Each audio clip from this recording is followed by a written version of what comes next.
छोटू भैया तो पकड़ो तो बढ़ा दो यहाँ यहाँ। मुख्य आयोजक मुख्य यजमान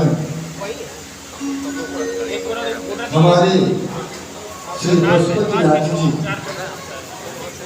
उनकी धर्मपत्नी मीना देवी और उनके सुपुत्र श्री सोनू साहू जी,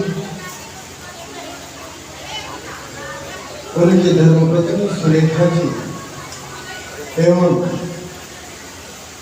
हमारे मुख्य यजमान श्री पशुपतिनाथ जी की सातों बेटियां और दामाद पुत्र पौत्रादि के द्वारा ये सुंदर आयोजन हुआ और इस आयोजन का सभी को संपूर्ण लाभ मिला।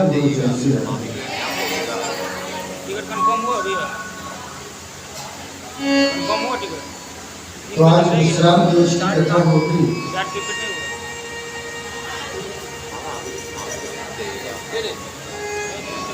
किसी ने पूछ लिया महाराज ये बताइए कि 7 दिन की ही कथा क्यों होगी?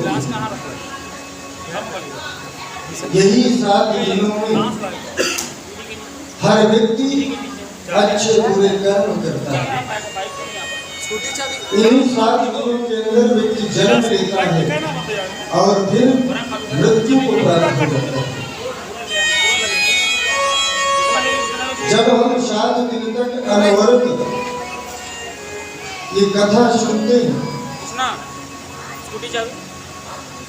मृत्यु के पश्चात जब हम यमपुरी की यात्रा करते हैं, तो यमपुरी में एक व्यक्ति है जिनका नाम है श्री चित्रगुप्त। आपके प्रत्यक्ष अप्रत्यक्ष पुण्य और पापों का लेखा जोखा रखते हैं और बताते हैं महाराज इसमें ये पाप किया है। अमुक दिन अगर जैसे रविवार के दिन हमने कोई पाप कर्म कर दिया और 7 दिन की कथा सुनी तो फिर रविवार खड़ा होता है। महाराज मेरे दिन में इसने पाप जरूर किया था, लेकिन इसने शिव महापुराण की सुंदर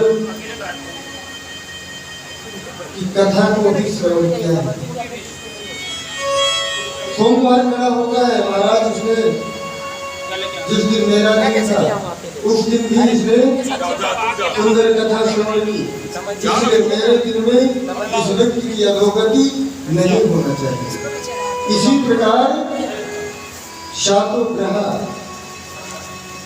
आपके संकल्प की दुहाई देते हैं गुरुजन से। इसीलिए 7 दिन तक जरूर कथा सुननी चाहिए। और हमने देखा भी कि जो भी माताएं बहनें भाई लोग कथा में आते थे, वो जब से आ जाते थे इस पंडाल के अंदर फिर उठ करके नहीं जाते थे। 1-2 की बात और है, और आज तो आपको जाना ही नहीं है मुझे इससे। आज हमारे मुख्य यजमान हम श्री पशुपतिनाथ जी और उनकी धर्मपत्नी मीना देवी जी की 50वीं सालगिरह है। गुरुदेव सिंह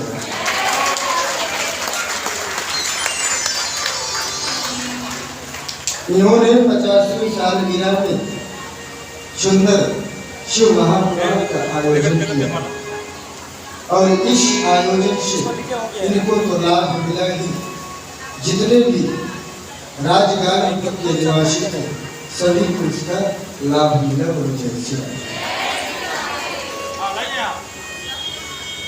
महाभारत में आया है, महाभारत का इतना बड़ा युद्ध हुआ, अर्जुन बाण चलाते थे और कृष्ण भगवान को उंगली दिखाते थे, गीता का उपदेश किया, इनसे युद्ध आप जरूर करें। तो गांधारी ने गोविंद को ही श्राप दिया था कि अगर आप चाहते तो युद्ध न होता, अगर आप चाहते तो युद्ध नहीं होता, लेकिन आपने जानबूझ करके पांडवों को युद्ध के लिए अग्रेसित किया।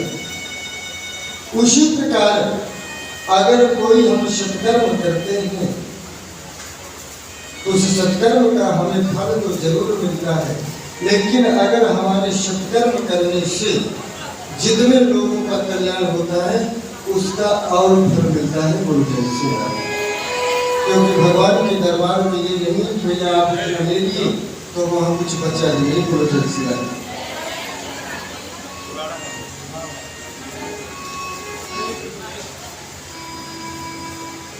सुंदर आपने कथा श्रवण की। तो आज शालगिरा के मौके पर सुंदर शिव महापुराण की कथा, आज ही के दिन उनकी बारात गई थी गुरु जय श्री राम।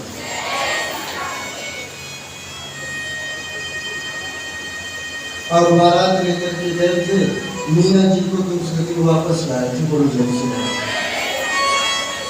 तो आज आपको उठ करके नहीं जाना, क्यों? क्योंकि कथा के ठीक बाद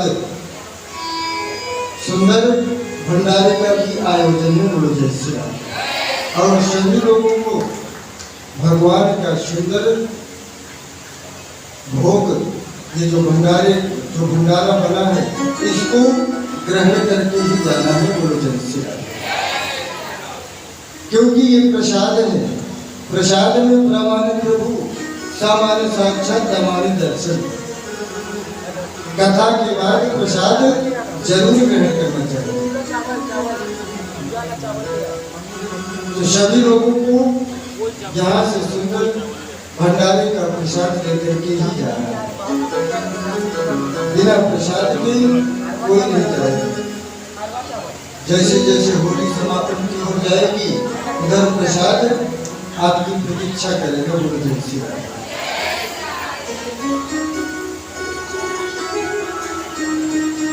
आज सूत जी महाराज शौनकादिक ऋषियों को दिव्य कथा सुना रहे हैं और परम आनंदित हो रहे हैं गुरु जय श्री राम। भोले बाबा का सुंदर माता पार्वती के साथ विवाह हुआ।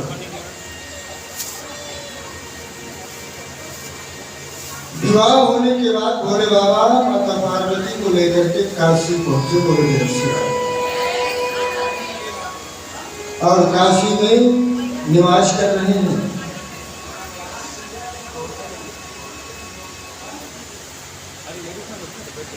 कुछ दिनों के बाद एक पुत्र हुआ श्री कार्तिकेय महाराज का। उन्होंने फिर तारकासुर का वध किया गुरु जय श्री राम। गणेश जी का भी अवतार हुआ, लेकिन उनके विषय में कल्प कल्पांतर की कथाएं हैं।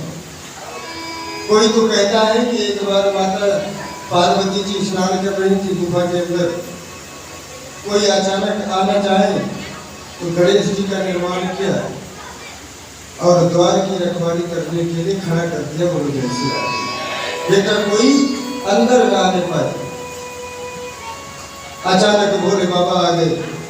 भोले बाबा अंदर जाना चाहते हैं, रोक दिया। दोनों में युद्ध हुआ। भोले बाबा ने अपने त्रिशूल से उनका मस्तक धड़ से अलग कर दिया। मेरे नारायण ने हाथी का मस्तक लगाते हैं, तभी से गजानन नाम पड़ गया गुरु जय श्री राम। कहीं कहीं तो कथा ये भी आती है कि माता पार्वती कार्तिकेय के बाद जब संतान नहीं हो रही थी तो भोलेनाथ ने गोविंद की स्तुति की। माने गोविंद ही गणेश रूप में प्रकट हुए गुरु जय श्री राम। बोलिए गणेश जी महाराज की।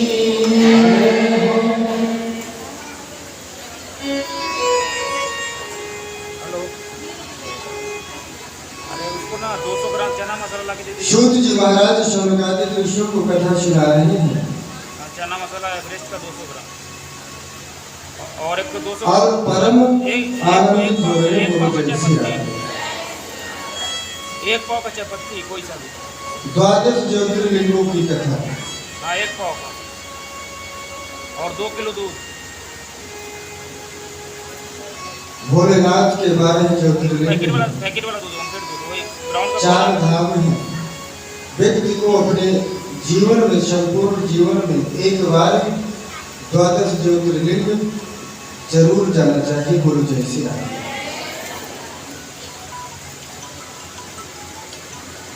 सबसे पहले सोमनाथ। सोमनाथ की कथा हम सुनाएंगे कि चंद्रमा जी को दक्ष प्रजापति का श्राप लगा, फिर उन्होंने भोलेनाथ की स्तुति की और सोमनाथ हो गए। बोलो जय श्री राम।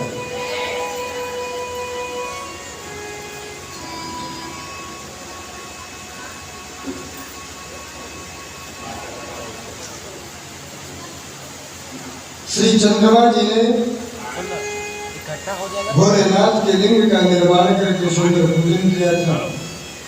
और जब भोलेनाथ ने वरदान मांगने को कहा तो वरदान में यही मांगा कि ये आपका ज्योतिर्लिंग मेरे नाम से विख्यात हो। बोलो जय श्री राम। इसलिए उस ज्योतिर्लिंग का नाम पड़ा सोमनाथ। बोलो जय श्री राम।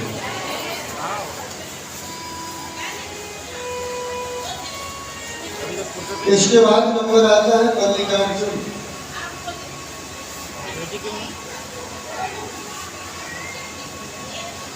कहते हैं एक बार क्या हुआ कि मेरे गणेश जी महाराज और कार्तिकेय महाराज दोनों में ये हुआ, भोलेनाथ के सामने एक समस्या आई कि सबसे पहले विवाह किसका हो। बोलो जय श्री राम। गणेश जी कहते हैं कि सबसे पहले मेरा विवाह हो। कार्तिकेय महाराज कह रहे हैं कि सबसे पहले मेरा विवाह हो। बोलो जय श्री राम। भैया जब देवताओं की इतनी जल्दी थी तो हम तो आम इंसान हैं। बोलो जय श्री राम। भोलेनाथ ने विचार किया कि इस बात का निर्णय कैसे हो। उन्होंने कहा, एक शर्त रखी कि जो भी पहले इस सत्य द्वीप पर धरा की परिक्रमा लगा करके आएगा उसी का सबसे पहले विवाह होगा। बोलो जय श्री राम।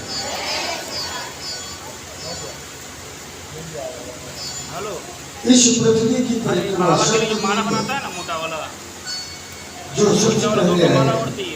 विचार करिए कि कार्तिकेय महाराज का जो वाहन है वो मोर है और गणेश जी का जो वाहन है वो चूहा है। बोलो जय श्री राम। मोर को चूहा चूहा के छोटे छोटे पैर और छोटे छोटे पैर होने के साथ साथ छोटा सा जीव और छोटे से जीव में बहुत बड़ा वजन गणेश भगवान का। क्या करें, विचार कर रहे हैं कि कार्तिकेय तो हमसे आगे हो जाएंगे और हम हार जाएंगे। सर कार्तिकेय महाराज तुरंत अपने वाहन पर बैठे और इस पृथ्वी की प्रदक्षिणा के लिए उड़ चले। बोलो जय श्री राम। गणेश जी विचार कर रहे हैं क्या करें।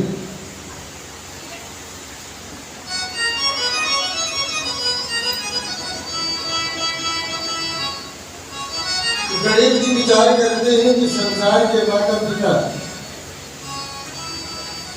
मेरे भोलेनाथ और माता पार्वती और सातों लोग सातों द्वीप जो भी है पूरा ब्रह्मांड इन्हीं में समाहित है। उन्होंने माता पार्वती और भोलेनाथ की सुंदर सी परिक्रमा की और परिक्रमा करने के बाद उनको साष्टांग दंडवत किया। भोलेनाथ कह रहे भैया आप नहीं जा रहे हो, बोले मेरी परिक्रमा हो गई। बोले जय श्री राम। हाँ। जब कार्तिकेय जी महाराज आए तो देखते कि गणेश जी पहले से भी तैयार हैं। तो कार्तिकेय जी ने कहा कि आप नहीं गए? बोले मैंने भोलेनाथ और माता पार्वती की सुंदर प्रतीक्षा की है, पूरी पृथ्वी की प्रतीक्षा होगी गुरुदेव। ये परीक्षण और गणेश जी कह रहे हैं अगर आपको विश्वास ना हो तो पूरी पृथ्वी में घूम करके आइए, मेरे वाहन मूषक के पैरों के निशान होंगे गुरुदेव। आज कार्तिकेय महाराज जब जाते हैं तो मूषक के सुंदर जो पैर हैं उसके निशान बने हुए। आज कार्तिकेय महाराज को लगता है कि मेरे साथ अन्याय हुआ, उस स्थान को छोड़ के रवाना हो जाते हैं। और मेरे गणेश जी का रिद्धि और सिद्धि के साथ सुंदर विवाह होता है गुरुदेव से।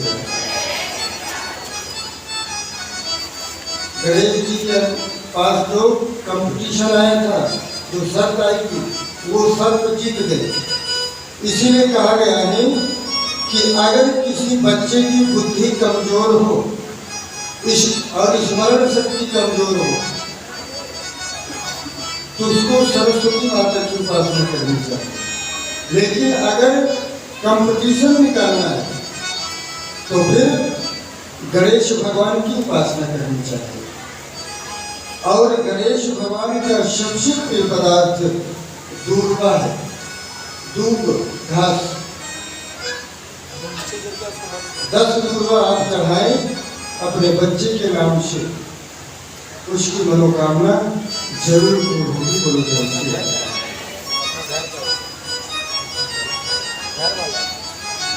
कहते हैं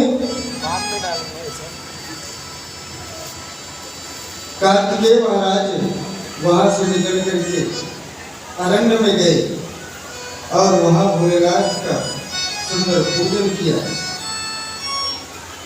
और उसी ज्योतिर्लिंग का नाम पड़ा मल्लिकार्जुन। बोलो जय श्री राम।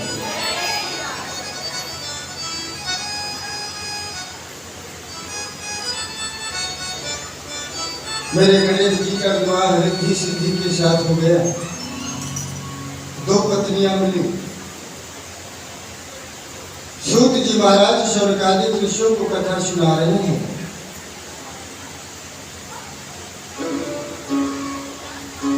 और परम आनंदित हो रहे। बोलो जय श्री राम।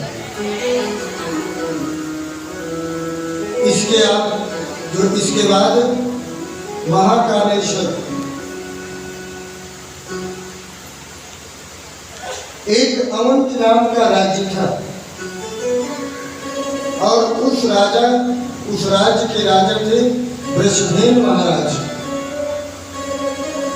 तो वृषभसेन राजा थे, लेकिन जो उनका जो पड़ोसी राजा था उनसे द्वेष मानता था, बार बार आक्रमण करता था, लेकिन भोलेनाथ की कृपा से वो कभी विजयी नहीं हुआ। बोलो जय श्री राम। एक बार क्या हुआ कि वही पड़ोसी राजा एक राक्षस को मिला लेता है अपनी तरफ और वो राक्षस अदृश्य रूप में राजा वृषभसेन के ऊपर आक्रमण कर देता है। सेना को तितर बितर कर दिया, अदृश्य होकर के आक्रमण कर रहा है। और जैसे अदृश्य होकर के आक्रमण कर रहा था तो मेरे वृषभसेन जी ने सुंदर अपने ही राज भवन में शिवलिंग का निर्माण किया था। आज भोलेनाथ की सुंदर प्रार्थना करते हैं, भोलेनाथ प्रसन्न होकर के उस राक्षस का वध कर देते हैं। और वो ज्योतिर्लिंग महाकालेश्वर के नाम से विख्यात होता है। बोलो जय श्री राम। सूत जी महाराज शौनकादिक ऋषियों को कथा सुना रहे हैं। इसके बाद ओंकारेश्वर महाराज, ओंकारेश्वर ज्योतिर्लिंग। विंध्य पर्वत है, भोलेनाथ की सुंदर तपस्या की, भोलेनाथ की सुंदर तपस्या की, भोलेनाथ ने उनको दर्शन दिया और विंध्य पर्वत ने भोलेनाथ से प्रार्थना की इस लिंग के दो भाग हो जाए, तो एक का नाम ओंकारेश्वर और एक का नाम ममलेश्वर। बड़ा बोलो जय श्री राधे। अन्य कथा एक और आती है कि जो मुचकुंद के जो पुत्र थे मानधाता, वो भोलेनाथ के भक्त थे। जितने भी सूर्यवंश के राजा थे वो सभी भोलेनाथ के भक्त थे। मानधाता सूर्यवंशी में आते थे। भोलेनाथ के बहुत बड़े भक्त थे, ज्योतिर्लिंग का पूजन करते हैं। माने उन्हीं की पूजा से प्रसन्न होकर के भोलेनाथ ने दर्शन किया और उनका नाम ओंकारेश्वर महादेव पड़ा। बोलो जय श्री राम।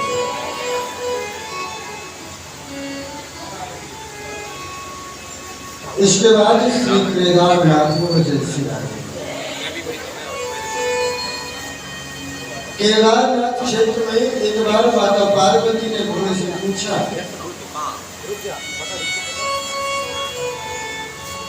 कि आपका जो केदारनाथ में ज्योतिर्लिंग है वो किस कारण उसका प्रादुर्भाव हुआ? तो कहते एक बहेलिया था,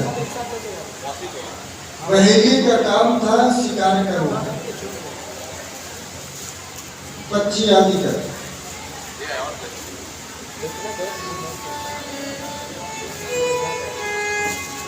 एक दिन शिकार कर रहा था,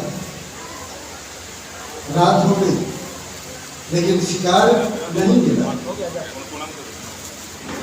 एक वृक्ष पर बैठा है, सोचता है कोई पक्षी आएगा तो उसका वध करूंगा, तब भोजन की व्यवस्था होगी। और जिस वृक्ष पर वो बैठा था वो बिल्व पत्र का वृक्ष था।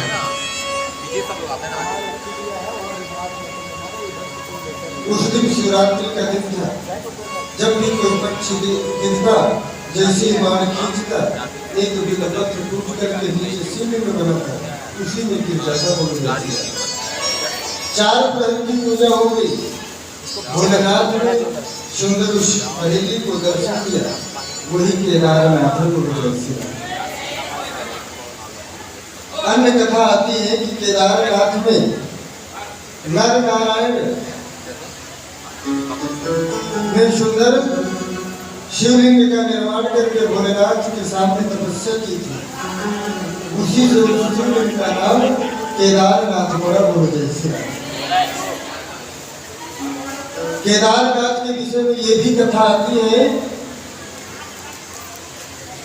कि पांडव अपना प्रायश्चित करने के लिए व्यास जी के उपदेश से भोलेनाथ का स्तवन किया था। माने उन्हीं का नाम श्री केदारनाथ पड़ा। हरि अनंत, हरि कथा अनंत। भीम शंकर महादेव। हाँ,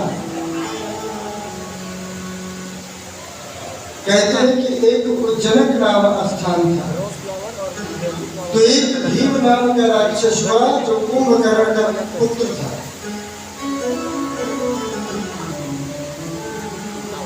ब्राह्मणों से द्वेष करता था वो राक्षस।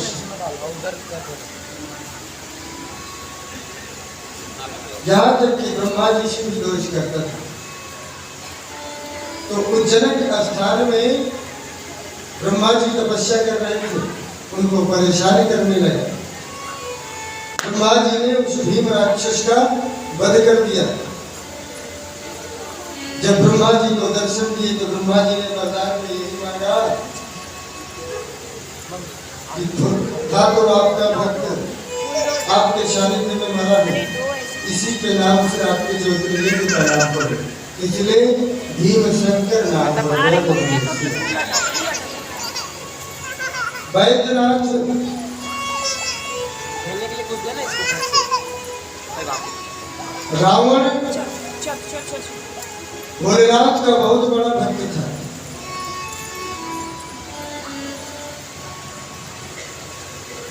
हमेशा भोलेनाथ की भक्ति करता था। शिव तांडव स्तोत्र का निर्माण रावण ने ही किया था। क्या हुआ था कि एक बार अपने बल के मद में चूर होकर के उसने हिमालय पर्वत को उठाया, और जैसे हिमालय पर्वत को उठाया भोलेनाथ को लगा कि इसके अंदर अहंकार है, तो उन्होंने अंगूठे से दबा दिया, और जैसे अंगूठे से दबाया हिमालय को हाथ दब गया। उसने शिव तांडव स्तोत्र का ध्यान किया। उस शिव तांडव स्तोत्र से प्रसन्न होकर के भोलेनाथ ने उसका नाम रावण रख दिया, और चंद्रहास्य उसको श्री खड़ग दी, और वो ऐसी चंद्रहास्य खड़ग कि जिधर से सामने करते उतने सैनिक के सर कट जाते थे। बोले जय श्री राम, ऐसा अस्त्र था। क्या होता है, एक बार रावण भोलेनाथ के पास गया और उनकी सुंदर स्तुति की, और स्तुति करने के बाद भोलेनाथ से कहता है, महाराज आप लंका में निवास करें। भोलेनाथ कहते हैं हम लंका नहीं जाएंगे। क्यों? उसमें भी एक कथा आती है। एक बार क्या हुआ कि भोलेनाथ और माता पार्वती का जब विवाह हुआ ना, काशी जाने के बाद भोलेनाथ तो माता पार्वती ने कहा कि देखिए जितने भी गृहस्थ जीवन में है सभी सुंदर घर बनवाए, आप भी कोई महल का निर्माण करें। पार्वती माता के आग्रह के कारण भोलेनाथ ने सुंदर सोने का महल बनवाया।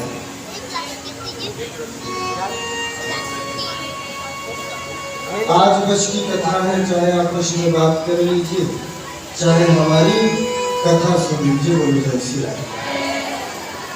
भोलेनाथ ने माता पार्वती के आग्रह पर सुंदर सोने का महल बनवाया। जब भी कोई व्यक्ति घर बनवाता है तो उसका वास्तु होता है, वास्तु पूजन। वास्तु पूजन होता है। वास्तु पूजन के लिए ब्राह्मण चाहिए। कौन सा ऐसा प्रकार में ब्राह्मण है? तो भोलेनाथ को विचार आता है कि इस समय मेरा परम शिष्य रावण ही सबसे विद्वान है। बोलो उसी से कहते हैं, वो जो है वास्तु पूजा करवाते हैं। रावण के पास संदेशा भेजा। रावण तुरंत हाथ करके जरूर, अरे ये तो मेरे गुरु का कार्य है। रावण आता है, सुंदर पूजन करवाया, और जब दक्षिणा का नंबर आया, बोलो जय श्री राम। हाँ, दक्षिणा का जब नंबर आया महाराज, तो उसने लंका ही मांग ली। बोलो जय श्री राम।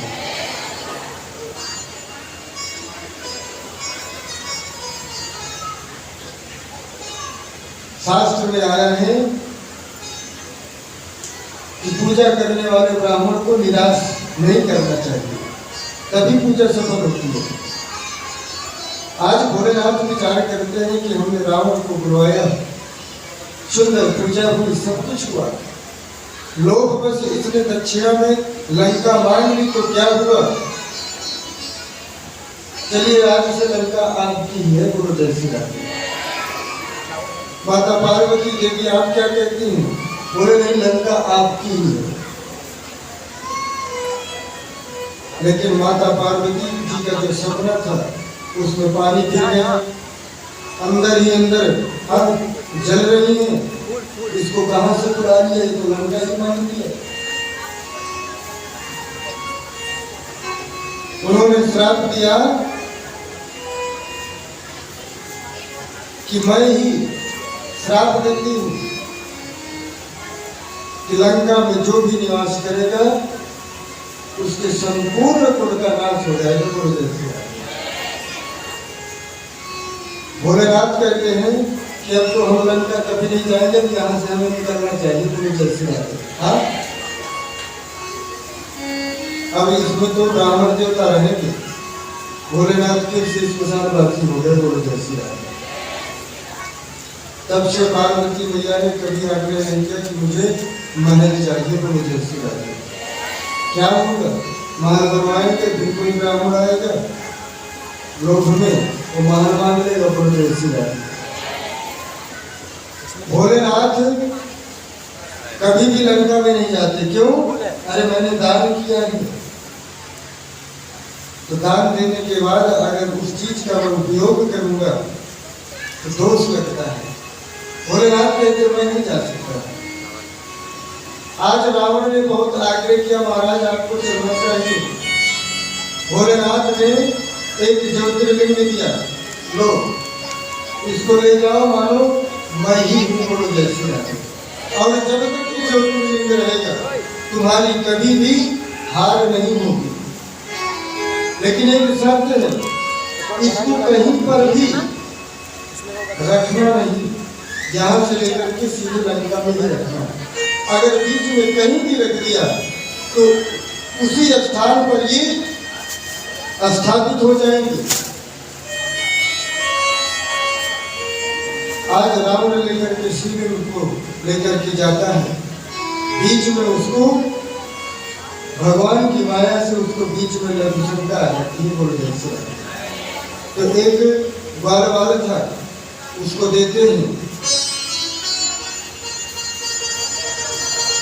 और ग्वाल वाल से कहता है रावण कि भैया जब तक मैं आ न जाऊं तब तक जमीन पे मत रखना।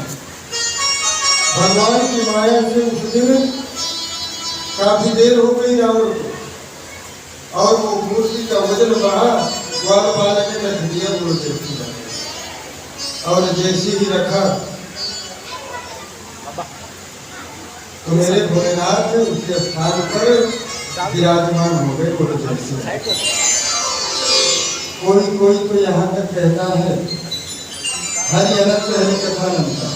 कोई तो यहाँ कहते हैं कि वो जो ग्वाल बाल था ना, तो भोले बाबा ही ग्वाल बाल का स्वरूप धारण करके आए थे, क्योंकि भोले बाबा के भी अंदर कसम थी कि हमारी ये लंका ले गया। गुरुदेव हाँ, रावण ने बहुत उठाने की कोशिश की लेकिन नहीं उठे और वहीं पर सी वैद्यनाथ जी हो गए। गुरुदेव से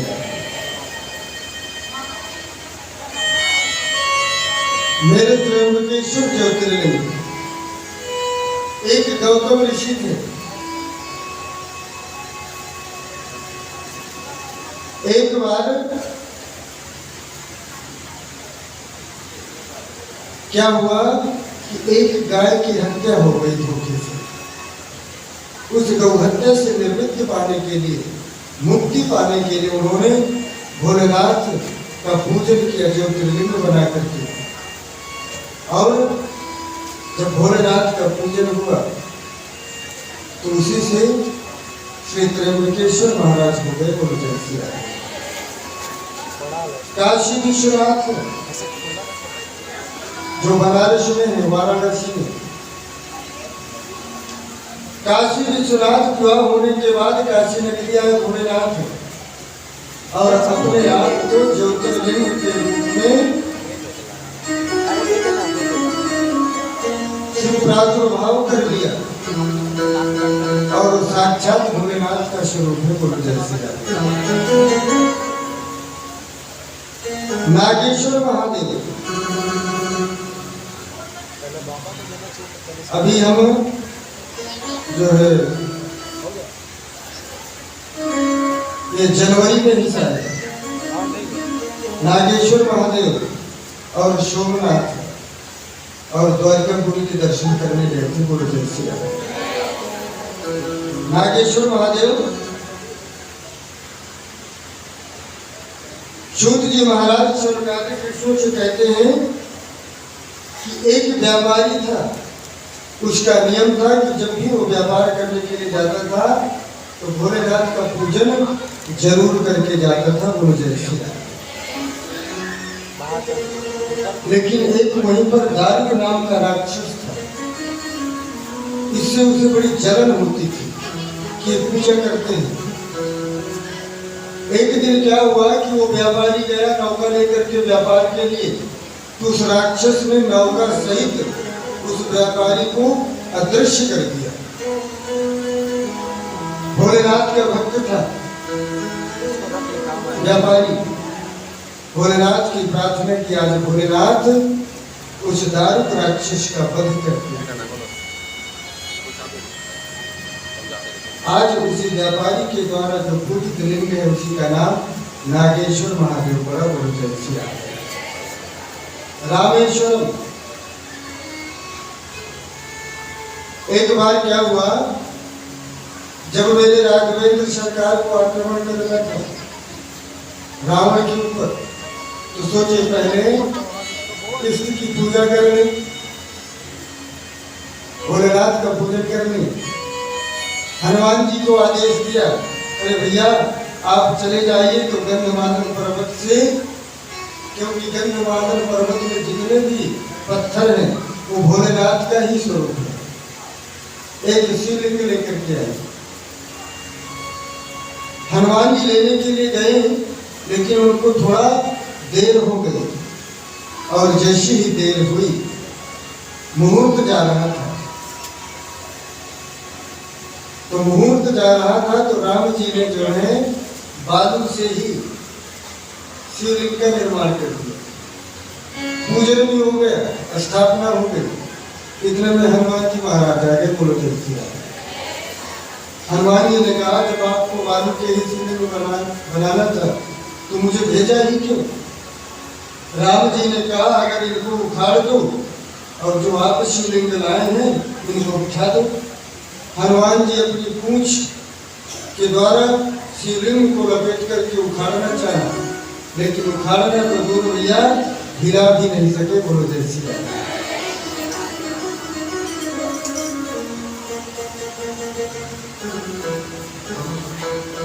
रामस्य ईश्वर रामेश्वरम। बोलो जय श्री राम। राम जी के द्वारा स्थापना हुई, इसलिए उनका नाम रामेश्वर पड़ा। कितने हो गए? कितने हो गए? जैसे जय जय श्री राम है। बोलो जय श्री राम। 11 हो गए। बोलो जय श्री राम। 12वां घृष्णेश्वर महादेव। देवगिरी पर्वत है, उस पर्वत में एक सुकर्मा नाम का ब्राह्मण निवास करता है। धर्मपत्नी है सुदेश।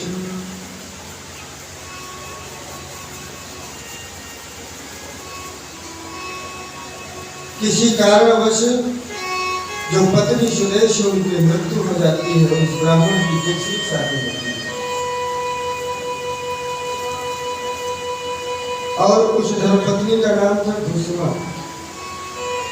भोलेनाथ की बहुत बड़ी भक्ति थी। ब्राह्मण दुष्ट था, पापी था। मृत्यु के पश्चात उस ज्योतिर्लिंग का पूजन करती है, उसी के कारण उस ज्योतिर्लिंग का नाम पड़ा।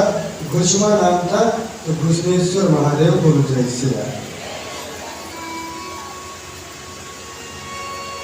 जब भी कभी आप किसी शिवालय का निर्माण करें तो शिव महापुराण में आया है कि जब भी किसी शिवालय का निर्माण करें तो जो व्यक्ति मुख्य यजमान हो वो व्यक्ति अपने नाम से ही उस शिवालय का नामकरण संस्कार करे, अपने ही नाम से, चाहे गोत्र के नाम से,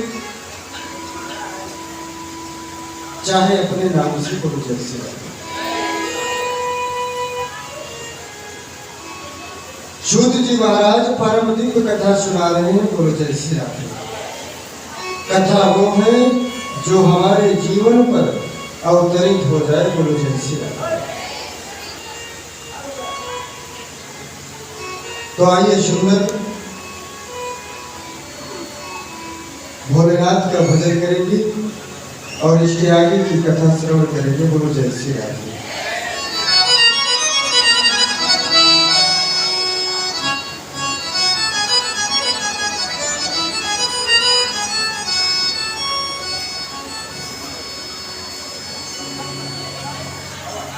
हर व्यक्ति